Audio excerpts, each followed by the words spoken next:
नमस्कार, स्वागत है आपका इंडिया न्यूज 28 में। ये बात करते हैं उत्तराखंड की कुछ खास खबरों की। उत्तराखंड के नैनीताल के लालकुआ नगर पंचायत का सीमा विस्तार की फिर उठी मांग। क्षेत्र के कद्दावर नेता एवं नगर पंचायत के पूर्व अध्यक्ष पवन चौहान ने मांग उठाई। उन्होंने नगर पंचायत क्षेत्र में पिछले 10 वर्षों से चल रहे धीमी गति से विकास कार्यों पर जिम्मेदार लोगों की नाकामी बताई। साथ ही उन्होंने कहा कि नगर पंचायत का सीमा विस्तारीकरण कराने की बात को लेकर वे अपने स्टैंड पर अब भी कायम है। उन्होंने कहा कि जल्द ही सीमा विस्तार की मांग को लेकर वह सीएम पुष्कर सिंह धामी से मिलेंगे। यहां अपने कार्यालय पर आयोजित प्रेस वार्ता में क्षेत्र के कद्दावर नेता एवं नगर पंचायत के पूर्व अध्यक्ष पवन चौहान ने पत्रकारों द्वारा पूछे गए सवाल पर कहा कि नगर में पिछले 10 वर्षों से विकास कार्यों की रफ्तार थमी है।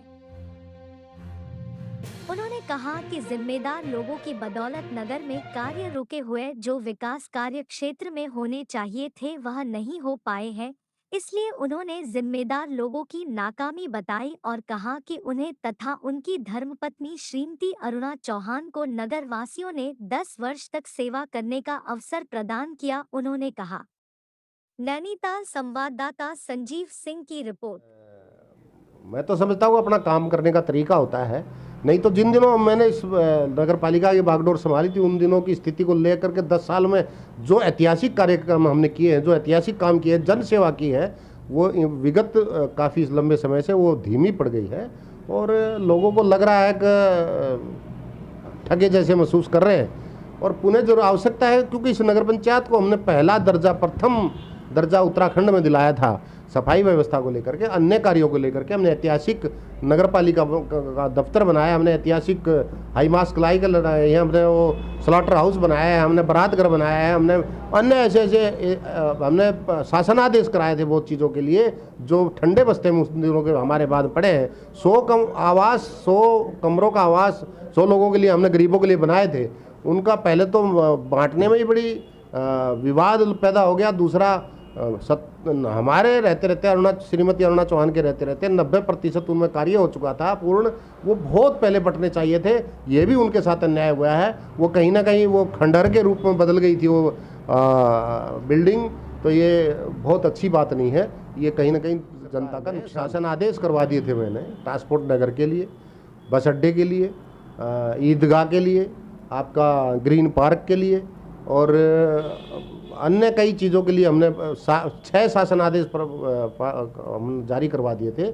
नीना ग्रेवाल उन दिनों डीएफओ हुआ करती थी, उनसे पहले आजकल ये अपने कंजर्वेटर हो गए हैं, क्या नाम है, इन सब ने बहुत मेहनत की थी और इन्होंने कहा भी था चौहान साहब ये बनने जा रहा है आपके कार्यकाल के बाद, ऐसा ना हो ये छूट जाए, बहुत मेहनत करो आप। हमने बहुत मेहनत की, श्रीमती अरुणा चौहान ने भी की, लेकिन उस चूँकि फॉरेस्ट लैंड है इसलिए समय लगता है और उसके बाद तो ठंडे बस्ते में ही पड़ गया, नहीं तो लोगों को सब सुविधाएं मिलने जा रही थी।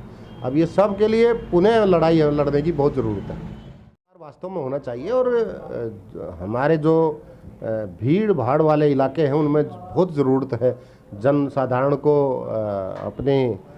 उनको जन सुविधाएँ मिलें, लोगों उनकी सेवा हो, जनप्रतिनिधि उनकी सेवा करें।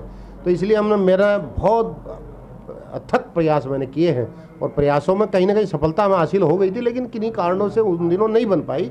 माननीय मुख्यमंत्री ने मेरी बात को सुना, माननीय सांसद महोदय जो अब हमारे वर्तमान में मंत्री हैं, उन्होंने हमारी बात को सुन करके घोषणा की थी और हमें लग रहा था कि नगर पालिका बनेगी। अब नहीं बन पाई है तो उसके लिए पुनः प्रयास होगा और मैं सांसद महोदय से और माननीय नवीन दुमका जो पूर्व विधायक हैं उनकी जानकारी में, इसलिए उनको लेकर के कहीं ना कहीं हम फिर मुख्यमंत्री से मिलेंगे, ऐसा प्रयास करेंगे कि सीमा विस्तार हो। अभी नहीं होगा तो आगे करने का प्रयास करेंगे।